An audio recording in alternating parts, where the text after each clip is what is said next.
বন্যায় রাজধানী রিয়াদ, পবিত্র মক্কা, মদিনা সহ বিভিন্ন অঞ্চল বিপর্যয় হয়ে পড়েছে। সৃষ্ট বন্যায় পানিতে গাড়ি ভেসে যাওয়ার পর 4 বন্ধু ডুবে মারা গেছেন। বৃহস্পতিবার এক প্রতিবেদনে সংবাদ মাধ্যম গালফ নিউজ এ তথ্য জানিয়েছে। এর আগে সৌদির সিভিল ডিফেন্স সার্ভিস ও রেড ক্রিসেন্ট জানিয়েছে, বাসিন্দাদের ঝুঁকিপূর্ণ স্থানে, বিশেষ করে সতর্কতা জারি থাকা এলাকায় না যাওয়ার পরামর্শ দেওয়া হয়েছে।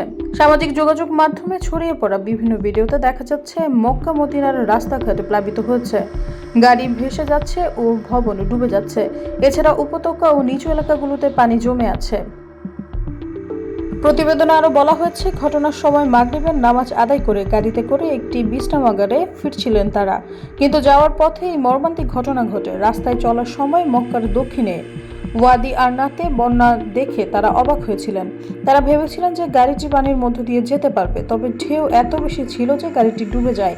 এই তথ্য জানিয়েছে নিহতদের একজন আত্মীয় আব্দুল্লাহ আল জাহরানি।